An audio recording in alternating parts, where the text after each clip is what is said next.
porque el tema hoy es seguridad. Interesantísimo que el fiscal general de la República, Alejandro Gertz Manero, se sigue levantando temprano, por lo menos una vez a la mañana, a la semana. Hoy el fiscal general de la República, qué bueno que lo escuchamos decir, que se oponen a la liberación de personajes como el Contador. Con este poder judicial podrido, como le decía el presidente Andrés Manuel López Obrador, y en el año de Hidalgo, en el poder judicial, como lo ha denominado el maestro Paco Cruz, es importante escuchar al fiscal general de la República en la mañanera del pueblo y entendiendo que se reúnen para estas juntas de seguridad, ya también el fiscal, junto a el secretario de Seguridad, Omar García Harfuch, los secretarios de la Defensa, los secretarios de Marina, la secretaria de Gobernación, la presidenta. Vea y escuche lo que dice el fiscal general de la República. La audiencia correspondiente, el juez tomó la determinación a la que usted ha hecho referencia, inmediatamente se la impugnamos. No solamente se la impugnamos en queja, sino ya se abrió una carpeta en contra de él por delitos en contra de la impartición de justicia. Los elementos que presentamos fueron más que suficientes y el día de hoy la Fiscalía va a dar un informe completo de lo que dijo el juez y de lo que se le contestó y de la manera como iniciamos el procedimiento de queja y que no nos quedamos ahí, sino que vamos a la acción penal. No podemos permitir que esto se esté repitiendo de esa manera y este es un caso paradigmático y lo vamos a usar en ese sentido. ¿Y cómo calificaría estas actuaciones? No es la primera de este juez fiscal. Pues imagínense cómo las califico. Si vamos a queja y acción penal, pues ya más que le puedo decir. Van por acción penal contra el juez que liberó a El Contador, uno de los identificados como líderes del cártel del Golfo, por dejar en libertad a este personaje, dice Alejandro Gertz Manero, fiscal general de la República. Para hablar de este y otros temas, la estrategia de seguridad, lo que se dijo en la mañanera, él incluso lo que dijo la presidenta ante la posibilidad, porque le insisten de esto de una invasión suave de Estados Unidos, recordándonos el himno nacional. Déjenme saludar a los maestros. Primero a Pepe Reveles, más de 50 años en el periodismo, recientemente galardonado con el Premio Nacional de Periodismo, autor de libros como este, el más reciente, ¿lo tienen por ahí, don David? Necropolítica y narcogobierno, nuevas dinámicas de poder en México, que presentó el maestro Pepe Reveles en la pasada Feria Internacional del Libro del Zócalo, y a quien saludo con gran respeto y admiración. Querido Pepe, te mando un abrazo, ¿cómo estás? Igualmente, Vicente, te saludo con mucho afecto esta mañana y ya espero la llegada de los compañeros Francisco Cruz y César Gutiérrez Priego, con quien me encanta compartir en esta mesa, en donde analizaremos algunas cosas que debieran preocupar muchísimo al gobierno mexicano y que vamos a abordar con seguridad. Déjame saludar precisamente, Pepe, si me permites, al maestro Paco Cruz, más de 47 años en el periodismo, autor de una larga lista de libros también, como Las Damas del Poder y García Luna, El Señor de la Muerte, también parte esencial de este esfuerzo informativo, independiente y alternativo, sin censura. Querido Paco, se está armando la mesa y vamos, estoy seguro por los temas que vamos a dejar la víbora chillando como siempre. ¿Cómo estás, mi querido Paco? Vicente, Pepe, ¿cómo estás? Sé que por ahí está ya el licenciado Gutiérrez Priego, sí hay muchísima información, pero mira esto que hablaba el fiscal general de la Nación, Alejandro Gertz Manero, la liberación del contador Gregorio, el contador es sobrino de Osiel Cárdenas Guillén, es gravísimo porque le están permitiendo a Osiel Cárdenas Guillén rearmar en su momento el cártel del Golfo, que es peligrosísimo. Allí, recuerda, nada más tomó forma en el gobierno de Ernesto Zedillo, los Zetas, así, pero bueno, oye, ya entraremos al tema. No sé si es más peligroso que se reagrupe el cártel del Golfo con la liberación del sobrino de Ociel Cárdenas Guillén, o la mafia en el Poder Judicial con jueces, con mucho respeto lo digo, como el juez Gregorio Salazar, quien ahora lo deja en libertad, pero que es uno de los jueces señalados de hacer lo que le dé su regalada gana sin que sea disciplinado, sin que sea investigado. Afortunadamente, esto que dice Alejandro Gersmanero, pues nos lleva a tener la esperanza de que los juzgadores no se van limpios, Paco. No, Vicente, no se van limpios y no deben irse limpios, pero mira, esta es una más de las liberaciones que han ordenado a diversos jueces, no solo la de Alfredo Cárdenas Martínez, el contador, por la cercanía que tienes, no, otras muchas, eh, hay en realidad elementos para que para empezar a hacerles carpeta a todos estos jueces. Mira, parte del crimen organizado o del auge del crimen organizado es que históricamente se perdonó a muchos de ellos o se les dio oportunidad a personajes como Ociel Cárdenas Guillén a imponer a sus sucesores o mantenerlos allí. Por eso sigue vivo el cártel de Sinaloa, ¿va? Entonces, pero es a través, hay otros problemas, sí, pero este de los jueces es gravísimo y qué bueno que por lo menos contra este juez ya hay una queja y hay solicitud de acción jurídica contra el juez Gregorio Salazar Hernández. Ya se presentó la denuncia respectiva, pero hay cualquier cantidad de jueces, incluida la ministra Norma Lucía Piña Hernández, la ministra presidenta, tiene a todo el cártel de García Luna y no todo, pero algún grupo de personajes que fueron parte fundamental en la última etapa de Genaro García Luna, que le ayudaron a lavar dinero, liberó los dineros de su esposa Linda Cristina Pereira Gálvez, liberó los dineros de Luis Cárdenas Palomino, es decir, hay como una pandilla que se dedica a eso, al pillaje a través de no hay duda, de la venta de sentencias, va, esto es gravísimo y te digo, pero esto se suma a otras acciones que han permitido que prolifere el crimen organizado en este país. Y yo digo, pues les va a durar hasta agosto, Vicente, hasta agosto les va a durar cuando empiecen o cuando se tengan que retirar los 11 ministros y haya una nueva Suprema Corte de Justicia de la Nación y haya un organismo independiente que se encargue de regular y de vigilar la actuación de los jueces federales en este país. Bueno, también en los estados está ya el proceso de renovación, pero esto es gravísimo, Vicente, de veras, gravísimo porque eso es una constante desde hace décadas en este país. Así es, y también quiero escuchar las opiniones de Pepe sobre y voy poniendo, si les parece, temas sobre la mesa de diálogo mientras esperamos al abogado César Gutiérrez Priego. Espero que no se haya ocupado en audiencia, como siempre, trabajando en los juzgados, el querido amigo César Gutiérrez Priego, pero ahí te va otro tema que pongo, además de del que está comentando Paco, Pepe, este doble discurso del gobierno de Canadá, que pues no es necesariamente la realidad. Dicen, no somos como México, pero si hay tráfico de drogas, si hay consumo de fentanilo.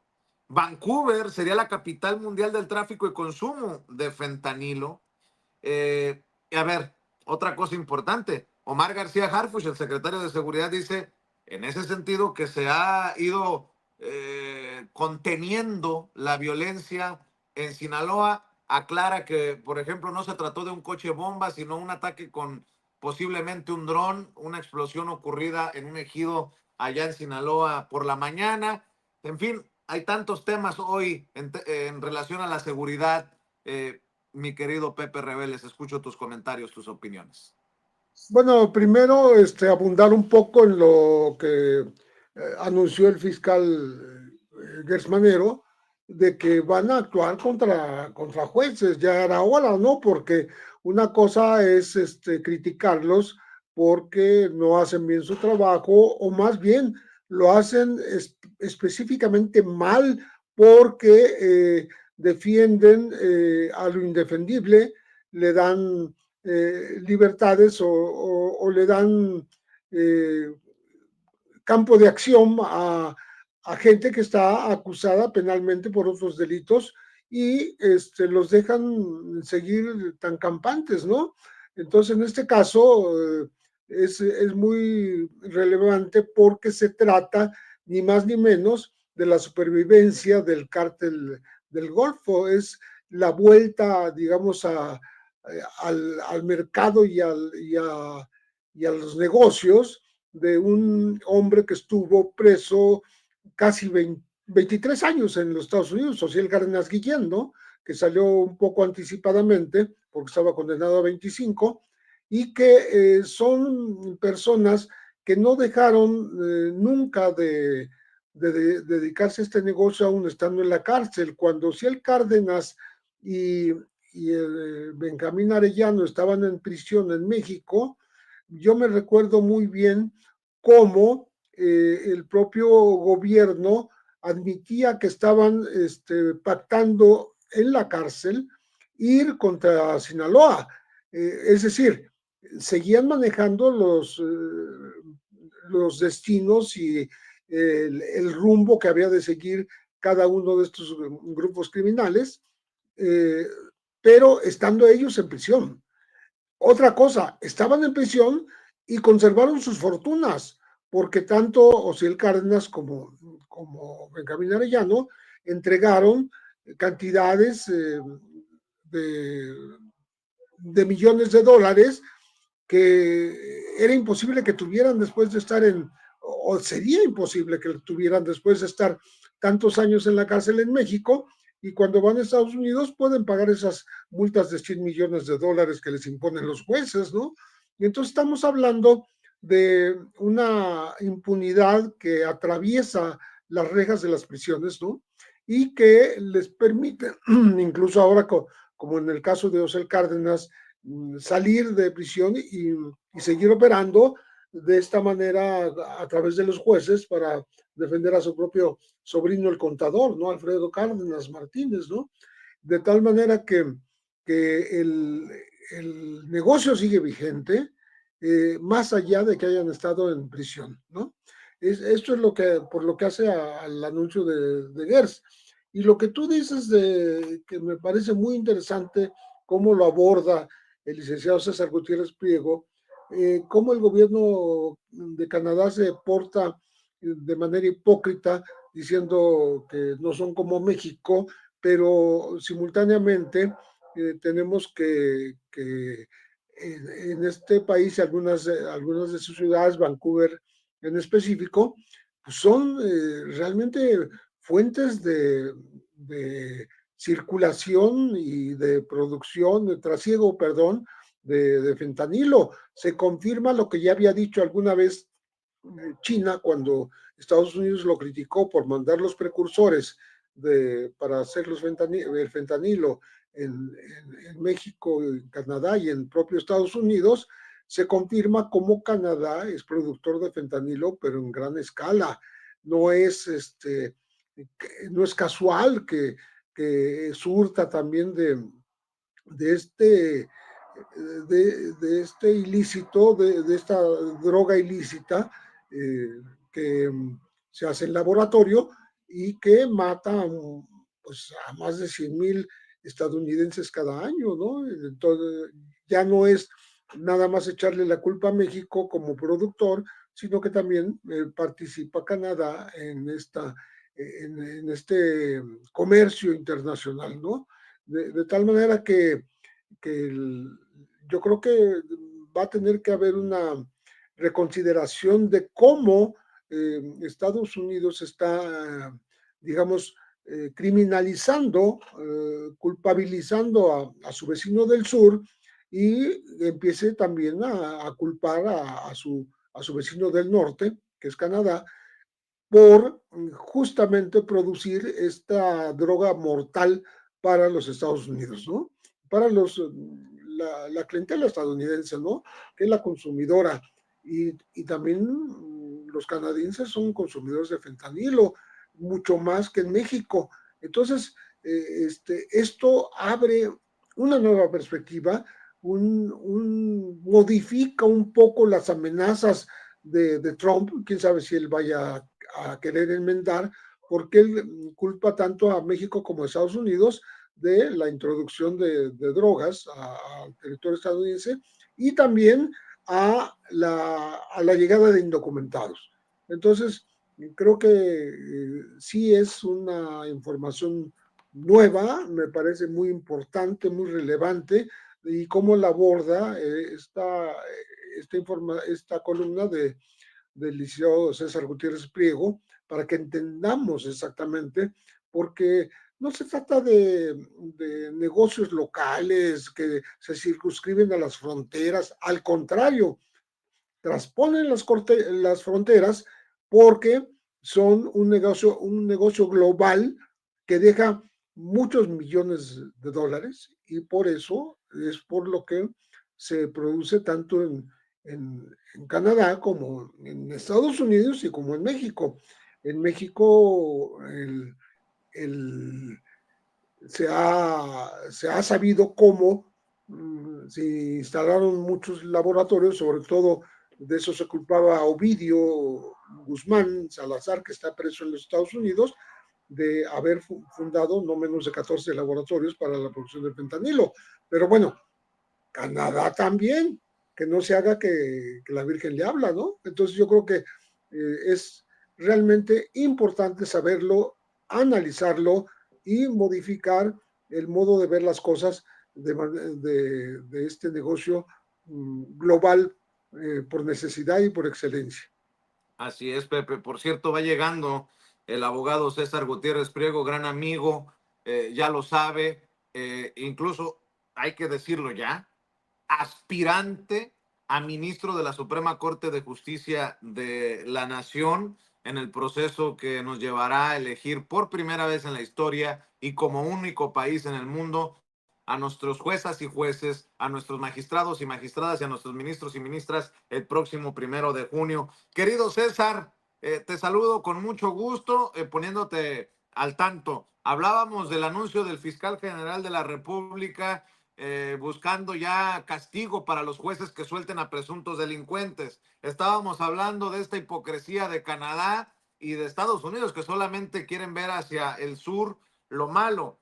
La estrategia de seguridad que avanza de acuerdo a Omar García Harfuch. Importante también ver a las autoridades. Ayer en el restaurante El Cardenal en San Ángel estuve por ahí para que lo sepa la audiencia de Sin Censura, comiendo con unos amigos. Se acercaba una familia de Sinaloa con gran preocupación y creo que para esa gente preocupada es importante ver y escuchar a las autoridades en la mañanera del pueblo. Escucho tus comentarios, tus opiniones. Muy buenos días, querido César. Vicente, como siempre, un placer. Saludo a Paco y a Pepe, que siempre es un privilegio poder compartir con ellos espacio. Y la verdad es que sí, me parece el tema de la introducción de fentanilo por Canadá hacia los Estados Unidos no solo es un tema importante y relevante, sino que además, nada más por simple lógica, analicemos cuáles son los estados de los Estados Unidos que mayor problemática tienen en cuanto al consumo del fentanilo. Y si lo analizamos fríamente, pues la gran mayoría de ellos son mucho más cercanos a Canadá que a México. Me parecería ilógico que la introducción se diera por parte de nuestro país para ser trasladada hacia esos estados fronterizos con Canadá, cuando nosotros entendemos y sabemos, nada más es por simple lógica, que la frontera que tienen Canadá y Estados Unidos es mucho más grande que la que tiene México con los Estados Unidos.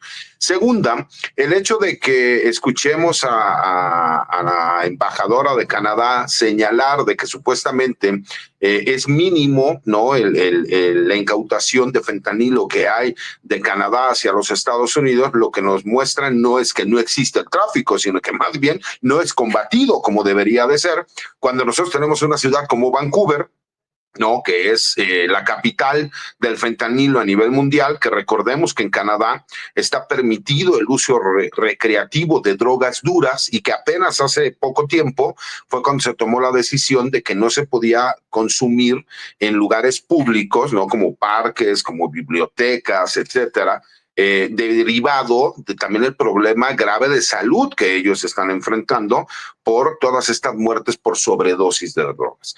Cuando nosotros ponemos de frente los datos y que se pueden confrontar, pues lo que nos demuestra es que si no se ha encontrado una solución, cuando México sí ha estado haciendo el trabajo que se tiene que llevar a cabo, que esta estrategia de los 100 días misma que yo desde un momento señalé que me parecía muy ambiciosa, pero que se está cumpliendo, que estamos viendo los resultados, que me parece que hicieron énfasis en una palabra que es muy importante: coordinación, inteligencia, ¿no? Colaborar entre dependencias. Me parece que ha sido muy importante. Escuchamos a la misma presidenta de la República hacer el señalamiento, la doctora Claudia Sheinbaum, que agradecía sobremanera tanto al secretario de la Defensa Nacional como al secretario de Marina, al secretario de Seguridad y Protección Ciudadana y al fiscal, ¿no? Hizo incluso énfasis que de forma especial al fiscal, todavía que conocemos que la fiscalía es independiente, el trabajo coordinado que se está llevando a cabo. ¿Por qué? Porque te demuestra, que efectivamente el trabajo coordinado te demuestra que lo que nosotros no teníamos conocimiento como analistas, que había grupos que considerábamos antagónicos porque están peleando la plaza en ciertas regiones del país, resulta que hacen trabajo asociado en otras regiones del país y que gracias a ese trabajo de inteligencia, a saber mantener los egos de cada una de estas dependencias, incluso vemos a un personaje como al secretario de Seguridad Pública del Estado de México, que trabajó de forma coordinada, que no quiso él levantar la mano ni decir nosotros hicimos trabajo, que al fiscal general de justicia del Estado de México, persona que no es grata para mí, yo lo he comentado muchas veces, pero que el trabajo que han estado realizando, que es correcto, se reconoce, ¿no? Porque más allá de que una persona te pueda caer bien o te pueda caer mal, la verdad es que se tiene que reconocer el trabajo que se realiza y más cuando se hace de forma coordinada. Y me pareció también muy importante el señalamiento que hizo el fiscal general de la República, que no puede ser posible que sigan existiendo juzgadores que de forma reiterada y sin tener una lógica jurídica respecto a las resoluciones que ellos están dando, terminen siempre beneficiando a ciertos personajes del crimen organizado y que además ahorita sí podemos hablar de una tendencia a favor de un grupo criminal en específico, ¿no? Y eso significa pues, que siguen teniendo un poder económico demasiado importante para poder influir en ese tipo de decisiones. Pero además, para quienes critican, porque obviamente ya hubo muchos que salieron a criticar, pues yo les preguntaría, yo no sé de qué se preocupan, si la investigación que va a realizar la Fiscalía General de la República va a ser profesional, va a ser seria, y que además, para que se pudiese llevar a cabo una orden de aprehensión y ejercer acción penal en contra de un juzgador, pues tendría que ser otro juzgador quien analizara los datos de prueba que se están solicitando para una orden de aprehensión.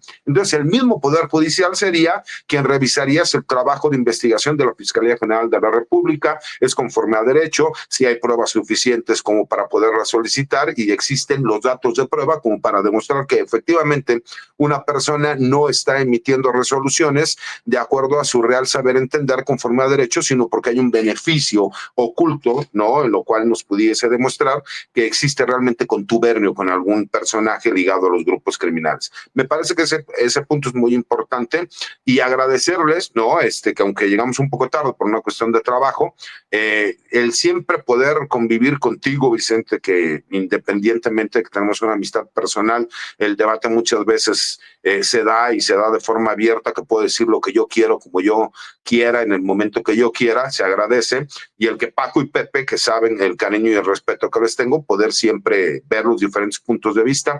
Y hay otro punto que me gustaría tratar y que me parece que Pepe y Paco nos van a dar la entrada a eso, es una noticia que publica el Universal sobre militares colombianos que han estado siendo traídos a México por parte de un grupo criminal con la intención de hacerle frente no solo a otros grupos criminales, sino también al gobierno federal, derivado de todo este trabajo que ha estado dando resultados respecto a las detenciones que hemos estado viendo, lo cual pues también nos demuestra que los grupos criminales se están preparando para lo que viene.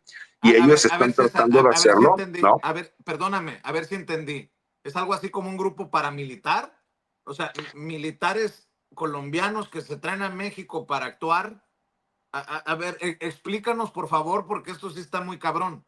Yo sabía de colombianos, delincuentes, criminales que ya estaban actuando en células del crimen en nuestro país, pero esto está cabroncísimo. Sí, y la verdad es que quien tendría que darnos la entrada es el maestro José Reveles, porque él es quien en el chat que tenemos nos manda la información que publica hoy el diario El Universal, y me parece que es bastante relevante porque es un tema importante, y me parece que ya tiene conocimiento también la autoridad, está previniendo en cuanto a este tipo de situaciones. En pocas palabras, lo que yo entiendo es que están tratando de crear un Zetas, ¿no? 2.0, pero ahora con militares colombianos, ¿no? Pero me gustaría que el maestro José Reveles y Paco Cruz hablaran un poco más de ese tema, pero creo que es muy importante y relevante el tema. A ver, la propuesta me parece, bueno, muy buena, pero aterradora a la misma vez de el querido César. ¿Quién le entra, Paco? Sí, a Pepe. ver, a Vicente, te digo, le entro para que sigamos el orden. Mira, van a ser 3 puntos. Primero, nada más para completar cuando hablamos de la venta de sentencias. Por ejemplo, hoy en Toluca, un magistrado del Fuero Común, que atiende delitos del Fuero Común, es decir, locales, Rubén Arturo Sánchez, liberó a un tipo condenado a cadena perpetua por el feminicidio de una niña que se identificó en Toluca en su momento como Fátima y que fue un escándalo. Ya estaba condenado, hay pruebas de que él y sus hermanos y otros familiares participaron en el feminicidio de esta niña de 12 años, estaba condenado y un magistrado en Toluca, Rubén Arturo Sánchez, le dio un amparo, le concedió un amparo, pero en ese feminicidio, yo lo recuerdo bien de Fátima, había todas las pruebas del mundo, hasta la mamá participó, fíjate, y hoy se da a conocer la liberación de este tipo o el amparo que le otorga a este magistrado. Ese es uno. Luego, mira, otro en Canadá, y vamos a cerrar con lo que dice el licenciado Gutiérrez Priego, que es bien interesante. En Canadá, desde hace años hay evidencias, pruebas. Por ejemplo, yo recuerdo un libro que se llama La historia del crimen organizado en Canadá, de Stephen Schneider, y él decía que hacía mucho la producción de drogas en Canadá había superado con mucho el peso de Canadá, o que se supone que tenía Canadá en el mercado de las drogas, y hablaban, entre otras cosas, por ejemplo, que en la Columbia Británica la principal causa de muertes en personas de 10 a 59 años es la adicción o la sobredosis mortales, y ya hablaban sobre cómo Canadá podía ocultar fácilmente los laboratorios para producir fentanilo. ¿Por qué? Porque es una de las fronteras menos vigiladas, porque Estados Unidos, por cuestiones clasistas, racistas, xenófobas, la vigila menos. Sé que hace mucho Canadá, mira, por ejemplo, hay un profesor de la Universidad Carnegie Mellon allá en Canadá que se llama Jonathan Colkins, que también advirtió sobre cómo los grupos criminales canadienses han creado sus propios laboratorios para producir fentanilo, pero se ocultan con toda facilidad. ¿Por qué? Porque Estados Unidos no se fija en su frontera norte y porque el mercado interno de Canadá también es muy grande, así que pues todo el peso se carga sobre México por todas las cuestiones, pero incluyen mucho el clasismo, el racismo, y la forma que Canadá quiere enfocar el problema, ¿no? Mira, los capos están allá tienen las organizaciones del crimen organizado, pero Canadá hace por lo menos 3 lustros, 15 años, que tiene un mercado sólido para producir y fabricar fentanilo. Y eso, bueno, los canadienses tienen libros sobre eso. Así que eso es un mito de que México sea el único paso o el paso más importante, en este caso fentanilo, hacia Estados Unidos. Lo que pasa es que Estados Unidos no cubre su frontera norte ni la vigila como la frontera sur, pero Canadá es un fabricante mayor de fentanilo. Bueno, el laboratorio que acaban de descubrir hace unos días, ¿no?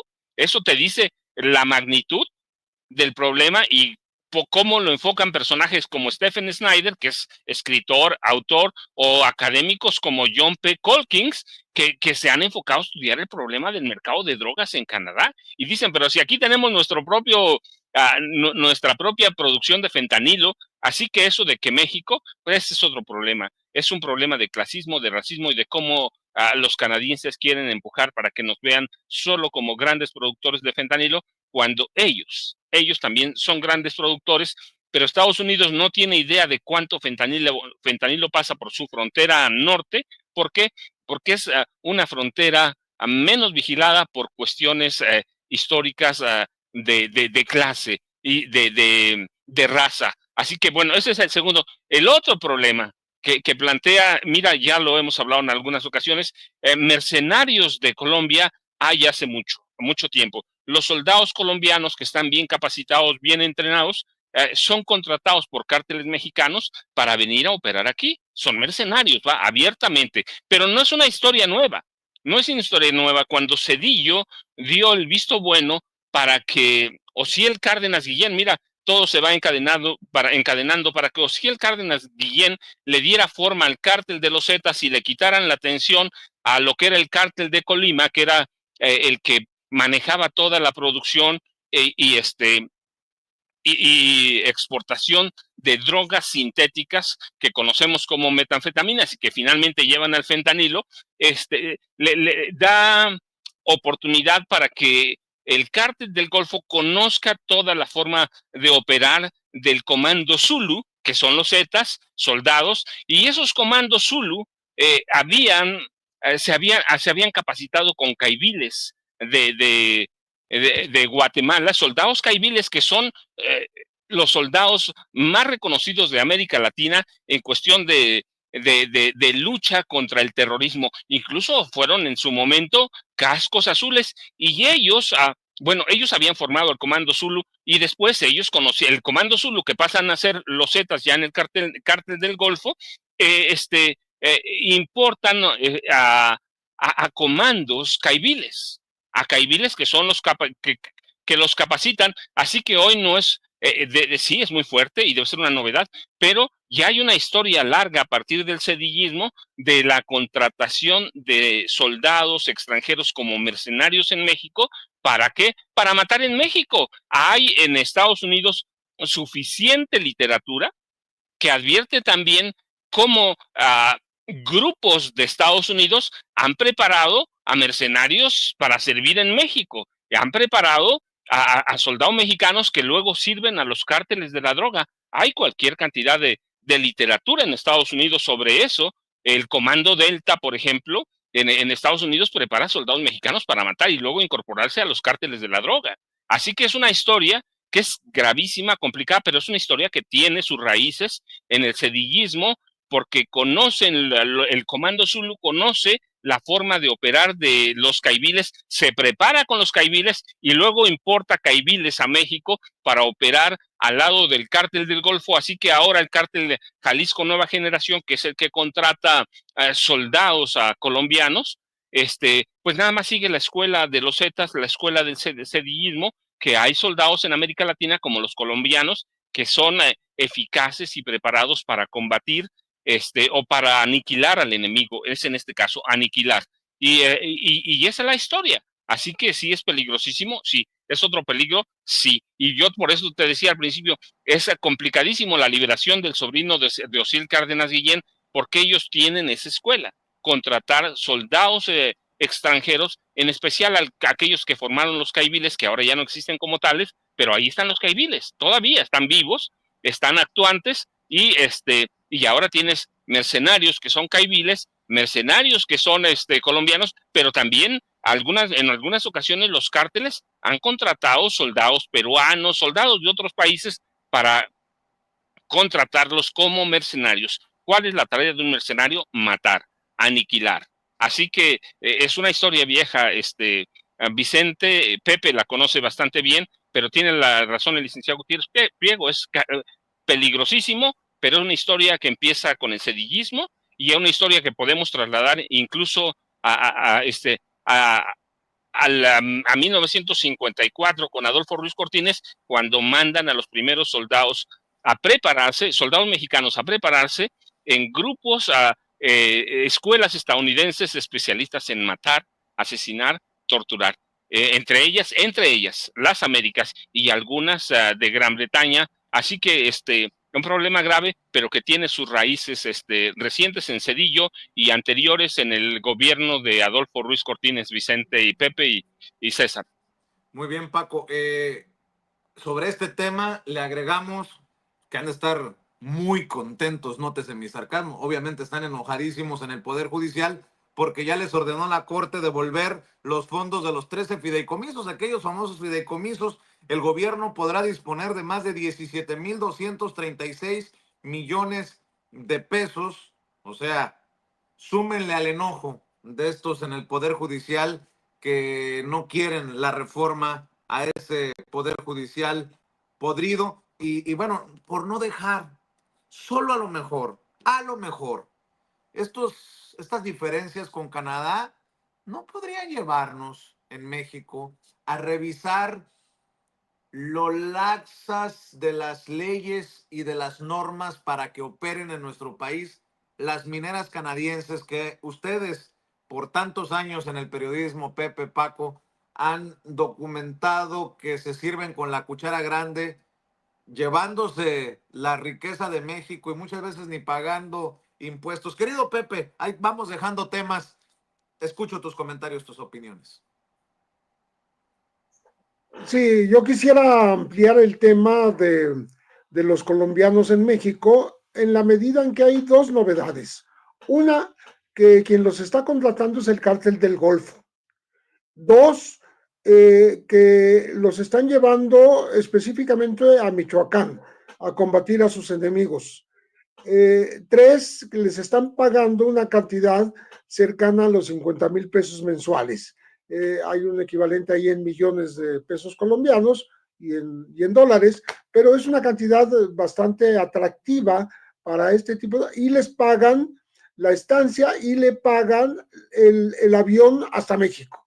Entonces, es un operativo en forma del cártel del Golfo que quiere meter a territorio mexicano a no solo exmilitares de las Fuerzas Armadas colombianas, sino también ex guerrilleros retirados de las FARC, de las Fuerzas Armadas Revolucionarias de Colombia, gente entrenada, gente que tiene manejo de todo tipo de armas, de todos calibres, armas largas y cortas, que también tiene una gran experiencia en combate en selva y en ciudades. No es una cosa al azar, sino que parece que está muy bien planificada y ahora es el cártel del Golfo el que está interesado en hacer esto. Yo creo que hay que tener mucho cuidado de los pasos que sigan. Esto se supo porque algún grupo de media docena de estos mercenarios colombianos lograron escaparse porque los del cartel del Golfo los recluyeron en casas de seguridad que además rodearon de minas personales para que no pudieran escaparse. Entonces, y parece que no les están cumpliendo lo que es el pago prometido, repito, de cerca de 50,000 pesos mensuales. Entonces, el asunto hace recordar cómo hace 30 años, cuando se decía que México se estaba colombianizando, yo me acuerdo mucho que el experto, escritor de tratados sobre la droga de México y Colombia, Luis Astorga, decía que la prueba de que no se colombianizaba México es que en Colombia contrataban veteranos de Vietnam y de otras guerras para entrenar a los sicarios de los grupos criminales colombianos, mientras que en México la criminalidad organizada simplemente dejaba que el gobierno mexicano los formara en México y en el extranjero, les enseñara todo tipo de el manejo de todo tipo de armas y de combates, y luego pues el narco nada más los compraba. Entonces era una diferencia. Parece que las cosas se han volteado. Ahora resulta que el cártel del Golfo está dejando que los que ya preparó el ejército colombiano, los que ya preparó la guerrilla colombiana de las FARC, que ya tienen experiencia probada y manejo de armas y formas de combate, sean utilizados en México, exactamente como lo hacía México cuando utilizaba a sus sicarios, cuando se los contrataba desde el gobierno.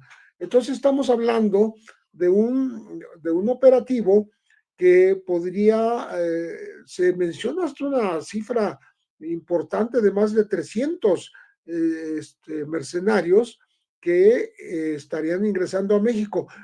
No es que no haya antecedentes, como dijo Paco Cruz, en donde han entrado pues todo tipo de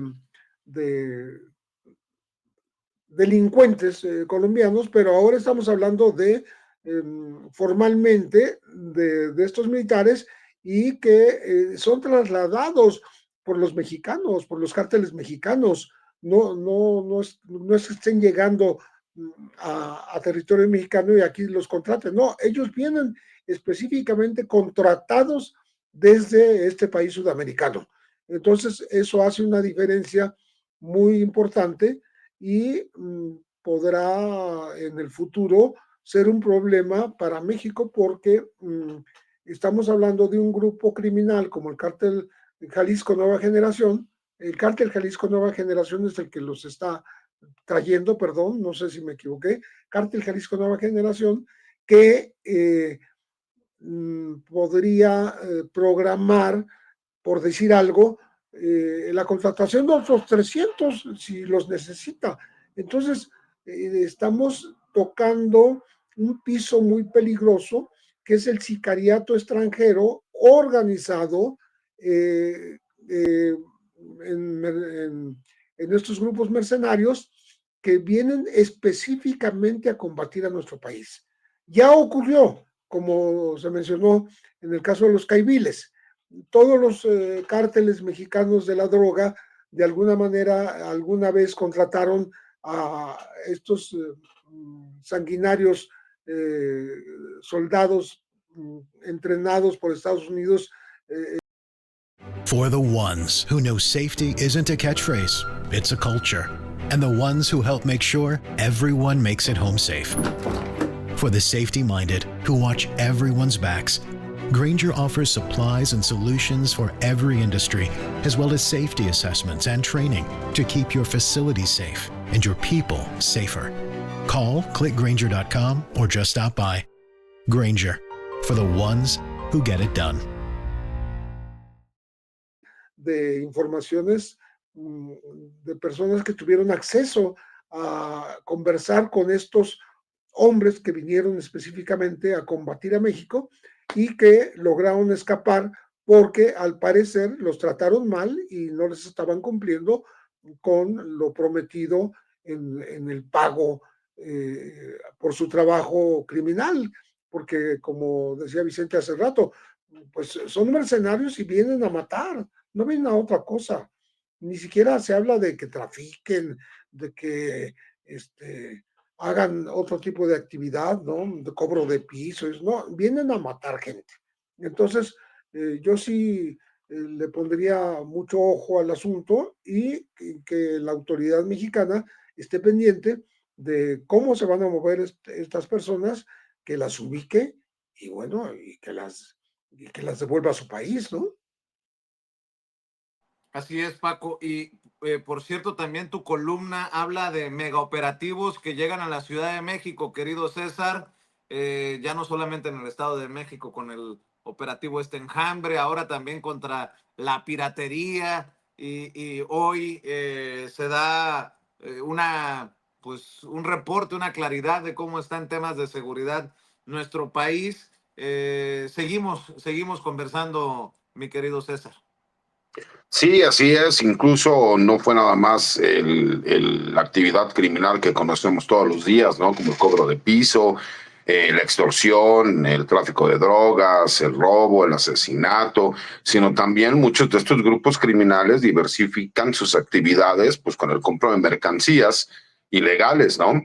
Y cómo el hecho de ir en contra de estos personajes que terminan vendiéndolas incluso de forma pública, lo que vimos en el operativo en donde se van a esta Plaza China, como se le conoce allá en Izazaga 89, me parece que es la dirección, que todos lo ubicamos perfectamente, pues también tiene que ver con pues esta robo que se le da, ¿no? A las diferentes marcas, como de forma pública están vendiendo, ¿no? Artículos que no cumplen con los requisitos y el pago de impuestos que se tienen que realizar, y que tiene que ver también con esta estrategia integral, que no es nada más el hecho de ir en contra de los grupos criminales en cuanto a la actividad criminal, sino también en contra de todas aquellas actividades que les siguen generando ganancias a los criminales, ¿no? Lo comentaron bien los compañeros en participaciones anteriores, en donde mencionaban que cómo es posible que veamos a un personaje como Ciel Cárdenas Guillén, ¿no? El famoso Matamigos, y que fue quien inicia, ¿no? Con lo que fue los Zetas, que como bien lo comentó Paco, ¿no? Se les decía el Comando Zulu, porque como ellos venían de la extinta Procuraduría General de la República y las claves que utilizaban era Zulu, entonces pues era Zulu 1, Zulu 2, Zulu 3, etcétera, y al último, pues para que fuera más corto, empezaron a manejarse como Z1, Z2, Z3, y así fue como lo fueron manejando, ¿no? Entonces, cuando nosotros vemos que se puede diversificar y que se tiene que ir contra todas las actividades criminales, me parece que tendremos noticias más adelante, incluso de que la Unidad de Inteligencia Financiera, coordinada con la Fiscalía General de la República, pues irá también en contra de muchas empresas, ¿no? Que son fachada para el lavado y el blanqueamiento de capitales por parte de los grupos criminales. Y esto lo que nos demuestra es que esta coordinación que se está realizando y estos primeros 100 días es única y exclusivamente la muestra de lo que está por venir en todo el sexenio, y que se sigue trabajando de esta forma, pues por supuesto habrá respuestas por parte de los grupos criminales. Ya lo mencionó Paco, ya lo mencionó Pepe, cómo los grupos criminales empiezan a prepararse también, porque saben que van a llegar a un terreno en donde no nada más va a ser en las ciudades, y entonces sí ellos están preparándose para las reacciones que tendrá el gobierno respecto a los operativos que se van a llevar a cabo. Entonces, muy posiblemente veremos operaciones parecidas a la operación Enjambre en el Estado de México, que van a ser replicadas en diferentes estados de la República, y que por supuesto empezará a pasar este famoso fenómeno cucaracha, en donde tendrán que salir muy posiblemente de los estados de la República donde ellos estén teniendo el control territorial, para irse a otros estados, y el gobierno tiene que estar preparado para prevenir esta situación. Recordemos que la seguridad pública es prevención del delito, no persecución. En México, lamentablemente, en las últimas décadas nos hemos dedicado más a la persecución del delito y no a la prevención, porque por esa falta de capacidad de la autoridad investigadora no se podía dar seguimiento a muchos de los delitos que se cometían. Ahorita que ya se tiene la capacidad, que sí se puede dar un seguimiento, y que también hemos visto participación de la autoridad judicial, ¿no? Porque pues se les llevan los datos de investigación que existen en carpetas de investigación, en donde ellos terminan concediendo órdenes de aprehensión, por lo que hace es que se respete el debido proceso y los derechos humanos. Y esa es la parte más importante, lo que tanto nos dijeron, ¿no? Que gracias a la coordinación se necesitaba información que pudiera ser sustentada en una carpeta de investigación para que nosotros pudiéramos obtener sentencias condenatorias en contra de los grupos criminales. Y el mensaje que se ha mandado, ¿no? En donde no importa que haya políticos que incluso pertenezcan a Morena, jefes policíacos de municipios que tengan que ver con Morena, el que ellos, si tienen una relación con grupos criminales, van a pagar las consecuencias, serán investigados, serán detenidos, serán imputados, ¿no? ¿Qué es lo que queremos? Pues que existan sentencias condenatorias, porque el grave problema que existe en México es la impunidad, y por la impunidad es que sigue existiendo toda esta serie de problemáticas de inseguridad que vemos, con violencia, porque al quedar impunes los criminales, pues obviamente cualquier persona dice, pues no importa lo que hagas, de todas maneras no vas a ser castigado. Cuando se dan cuenta que existe castigo en contra de estos presuntos delincuentes, obviamente se lo pensarán dos veces. Y eso creo que es un mensaje muy importante, sumado al hecho de que se está viendo el trabajo que se está realizando, los números que vimos hoy en cuanto a personas detenidas, armas de fuego, drogas incautadas. Me parece que no solo es porque sea importante el hecho de darlo a conocer, sino porque nos muestran cómo, gracias a la coordinación del trabajo que se está realizando, sí se puede ir en contra de todas estas mafias criminales, que incluso no solo son nacionales y regionales, sino también con capacidades internacionales, lo cual nos demuestra que va a haber una reacción por parte de los grupos criminales y que el gobierno tiene que estar preparado, ¿no? Y eso es lo que me parece más importante dentro del análisis, mi querido Vicente, mi querido Paco y mi querido Pepe. Así es. Oye, por cierto, qué cosa con tus damas, perdón por ponerlo así, Paco, con tus damas del poder. Tú les has escrito un libro a las damas del poder y por un lado tenemos, miren, en la portada aparecen dos de las mujeres a las que me voy a referir. Margarita Zavala, que hace el ridículo criticando sin datos ahí en la cueva de Carlos Alarraqui. ¿Qué fue lo que pasó? A ver, don David, ¿qué dijo Margarita Zavala, la ex primera dama, esposa de Calderón, que dejó los datos en el carro? A ver, ¿es en serio esto? A ver. Y bueno, ahorita dejé en el carro el contraste de un presupuesto que venía en el 15, cómo se fue bajando y ahorita es una vergüenza, porque no es cierto que primero los pobres. El 41% de sus... No es cierto, no es cierto que primero los pobres, créanme, pero dejé la carpeta con mis datos en el carro. Te invitan a un lugar a analizar y dejas los datos en el carro. Bueno, y por otro lado, ponme otra vez la portada del libro de Paco, mi querido David, hazme ese gran favor. La que aparece al centro, la gaviota señalada de servirse con la cuchara grande en el gobierno de su esposo Enrique Peña Nieto, señalada de presuntamente haber firmado un contrato para casarse y luego divorciarse. Ni lo cubrieron poquito, casi se va Peña Nieto y el divorcio firmado, pues regresa por la puerta grande a las novelas, no sé si de Televisa o de quién, pero bueno, mi querido Paco, las damas del poder más vigentes que nunca, ¿eh? Digo, como nota, pues a eso me refiero. No, Vicente, como nota, yo te decía, la semana pasada salió una nueva reimpresión de las damas del poder, pero mira, regresa Angélica Rivera, ya sin el glamour, ya sin la gloria, a una telenovela, una serie le llaman miniserie.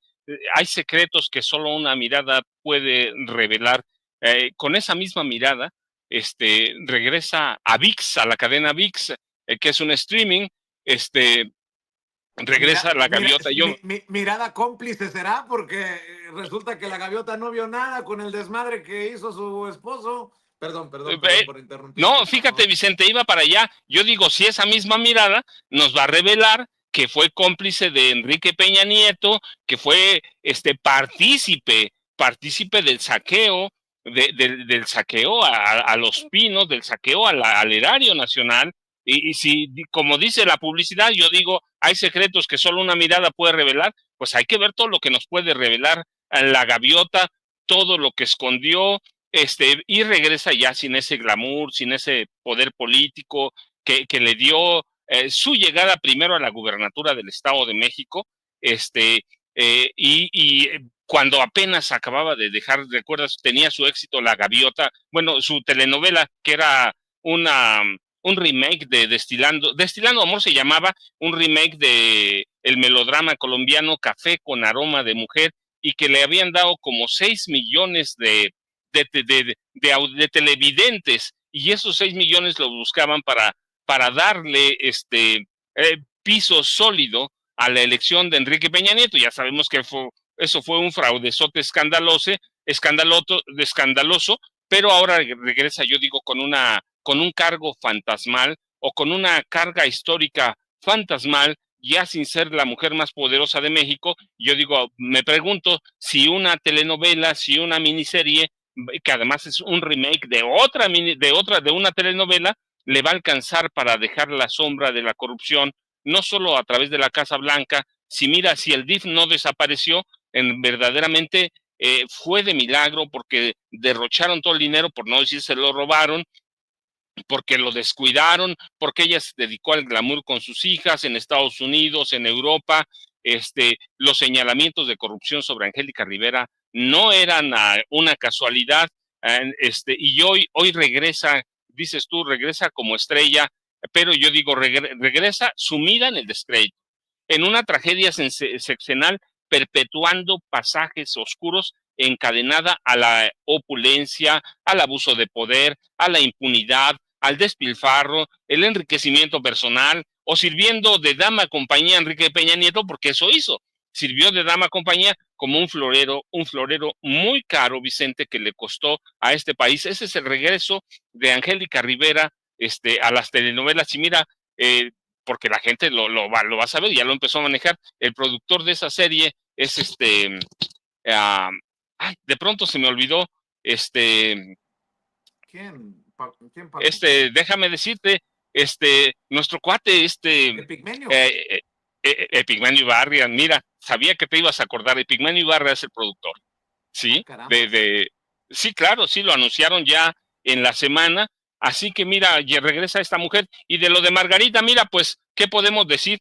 Siempre hemos dicho lo mismo: si no tiene un apuntador, si no tiene un teleprompter ahí, no sabe nada, todo se le olvida, no puede ligar una idea, no puede decir nada. Y fue lo que fue a hacer allí a su programa. No fue a decir nada, no fue a decir nada, porque nunca ha dicho nada, porque nunca ha sabido nada, porque siempre ha aleteado bajo la sombra del olvido y bajo la sombra política de protegerse y proteger a Felipe Calderón Hinojosa, Vicente, César y Pepe. Bueno, ya estamos en la última ronda, mi querido Pepe. Hoy critican a la presidenta por decir un soldado en cada hijo te dio, en referencia al himno nacional, cuando dice no va a haber intervención suave, como lo señaló la revista Rolling Stone, que presuntamente se estaría hablando de qué nivel de invasión va a intentar Donald Trump hacia México. Y bueno, pues la presidenta haciendo referencia al maciosario, un extraño enemigo, habla de esto y la están criticando políticamente, aunque creo que el mensaje es profundo. Mi querido Pepe, ¿con qué cierras tú? Yo digo que hay que tomar a Donald Trump como es, un personaje que amenaza con el poderío que le da ser el mandamás en la potencia en los Estados Unidos, y que no necesariamente va a cumplir esas amenazas, porque algunas son totalmente absurdas y son incumplibles. Esta invasión a territorio mexicano, yo la veo realmente muy cuesta arriba para él, y por supuesto absolutamente inadmisible para la soberanía mexicana. Entonces hay que tomarlo como es. Hay que ver que es un presidente bravucón, que le encanta pendenciero, que le encanta pelear, le encanta amenazar, le encanta sojuzgar, si puede, al vecino, pero con otros métodos. No creo que lo haga específicamente como en 1847. O sea, va a ser un tema eterno durante su mandato, porque es imposible pensar que Trump vaya a cambiar.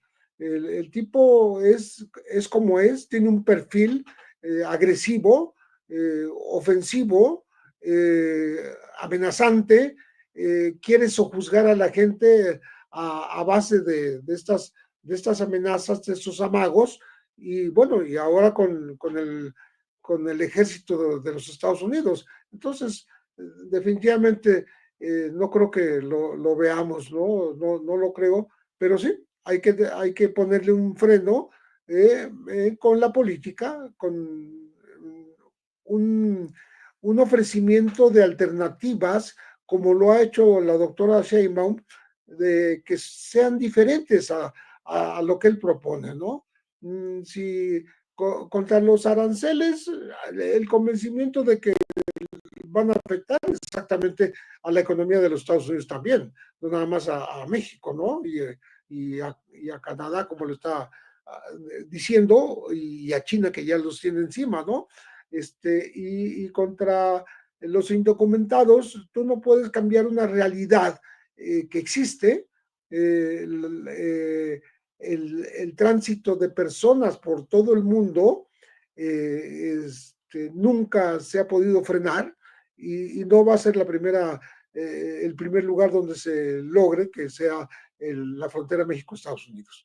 Entonces, tomémoslo como es y bueno, a soportarlo durante todos estos años que siguen. A soportarlo, bien lo has dicho, mi querido Pepe Rebeles. Oye, César, pues te toca cerrar a ti la mesa con tus comentarios. Eh, ¿Algún comentario sobre este reconocimiento que va a recibir el general Vallejo a Francia por el AIFA? No sé si quieras cerrar con algún comentario o algún tema que haya quedado en el tintero, para que no quede en el tintero, debí de haber dicho mi querido César. Pues mira, me parece que el hecho de que se vaya a recibir un reconocimiento al general Vallejo, ¿no? Por lo que fue el AIFA, pues te demuestra que el trabajo que se realizó no solo fue correcto, sino que además también pues es un gran mérito para los ingenieros militares, ¿no? El trabajo que se realizó, la forma, los tiempos de entrega, lo cual, pues, por supuesto, recordemos que fueron sumamente criticados y que señalaban que era imposible que se pudiera terminar el aeropuerto en los tiempos que se habían Oye, presupuestado. César, qué bonita Sí. quedó la central camionera. Hermosa, tan es así que imagínate, para que la hayan premiado como una de las más hermosas del mundo, nada más que la regaron, ¿no? Lo terminaron, no fue central camionera, terminó siendo aeropuerto internacional. Y más cuando estás hablando de que es un aeropuerto internacional mixto, ¿no? Porque sigue siendo también un aeropuerto militar y además un aeropuerto internacional, pues te demuestra, ¿no? La gran capacidad que tienen los ingenieros militares en este país. Pero que más allá de lo que se pueda pensar en México y que siempre con la forma de tratar de denostar el trabajo que realiza el gobierno federal y en este caso la Cuarta Transformación, pues el reconocimiento internacional me parece que es importante, ¿no? Y que es un mérito al trabajo que realizó los ingenieros militares, la Secretaría de la Defensa Nacional, pero en específico el gobierno de la Cuarta Transformación, que fue arduamente criticado, pero ahí están, ¿no? Los logros, los hechos, y eso pues tiene que ver más que con las narrativas que se manejan. Y agradecer como siempre el espacio, el poder convivir con Paco y con Pepe, con los cuales me encanta, siempre hablamos de temas, entendemos de lo que estamos hablando, tenemos visiones muy parecidas, pero a la vez también tenemos puntos de vista distintos, y el poder platicarlo, el poder analizarlo e incluso el poder debatirlo, para mí siempre es un placer, mi querido Vicente, y obviamente el poder estar contigo, el verte bien, el verte contento, ¿no? Para mí siempre es un placer, y agradecerles como siempre el espacio y el poder estar aquí con la gente que nos ve y nos escucha todos los martes. La invitación a tus redes y a tus columnas, mi querido César. Claro que sí, Vicente. La red social que más utilizo y lo hago de forma personal es X, anteriormente Twitter. Los martes escribo una columna de opinión para La Silla Rota y los jueves hago una videocolumna para el blog de información militar y seguridad nacional Campo Marte. Y obviamente pues, son los espacios libres como el viento, así como el tuyo, mi querido Vicente. Claro que sí, @César Guti Pri, del próximo ministro de la Suprema Corte de Justicia de la Nación. Ni Gil Suárez nos va a parar, ni Marisela Morales nos va a parar. Notes a mi sarcasmo.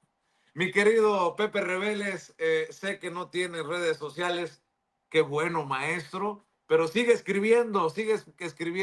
El gran periodista de investigación Pepe Rebeles, recuerde su más reciente libro, Necropolítica y Narcogobierno, se lo encargo para que lo busque, para que entendamos juntos de la pluma de Pepe Rebeles las nuevas dinámicas de poder en México. Muchas gracias por acompañarnos, Pepe. Un enorme gusto de estar con ustedes. Muchas gracias. Gracias, maestro. Y el querido Paco Cruz, querido Paco, también invitando a la audiencia, sobre todo por lo que mencionaba hoy, que busquen las damas del poder y García Luna, el Señor de la Muerte, sus dos más recientes libros, y que te sigan apoyando en redes sociales, querido Paco.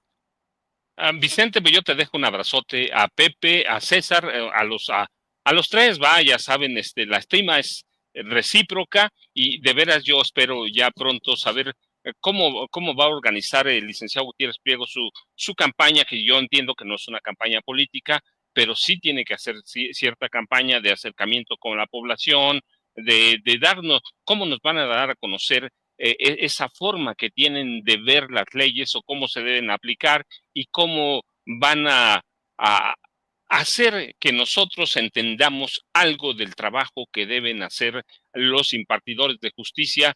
Yo no tengo una duda que el licenciado va a estar allí y la verdad que me va a dar mucho gusto como si fuera propio. Y yo ya sabes, les dejo un abrazote, Vicente, @Paco Cruz Jiménez en X antes Twitter, Francisco Cruz Jiménez en Facebook. Y mira, antes de cerrar, el 22 de diciembre cierro el año en la feria del libro, en la Alameda Central de Ciudad de México, para cerrar el año como empezamos, con mucho trabajo, Vicente. Todavía no tengo bien el horario, pero sé que va a ser el 22 de diciembre, una fil de la brigada para leer en libertad. Así que muchas gracias a los tres. Nos vemos mañana, como siempre, Vicente. Muchas gracias. Gracias, Paco. Todo el éxito. Y mi querido César, si andas pidiendo milagros por el Cruz Azul, ahí te encargo uno para mí. Te mando un abrazo, César. No te preocupes, Vicente. Mira, yo sé que a lo mejor no es el mejor momento, pero gasté uno de mis milagros en la remontada y esperemos, ¿no? Viene un partido fuerte. Yo creo que vamos a pasar una comida o algo. El América va a pasar por arriba de la máquina. ¿Para qué le Tengo fe en que el Cruz Azul va a ser el bueno, ¿no? Tengo fe. Pero como soy un hombre de fe, pero también realista, me voy a esperar al jueves para ver cómo nos va. Pero sí, yo sigo pensando que el Cruz Azul va a ser campeón y el presidente López Obrador prometió que en su sexenio el Cruz Azul sería campeón. Ya lo fue y creo que ahora vamos a tener la posibilidad de ser campeones nuevamente. Pero esperemos a ver cómo nos va el jueves. Creo que el jueves nos daremos cuenta si hay posibilidades o no. Venga, un abrazo. Gracias, maestros. Que pasen excelente día. Oiga,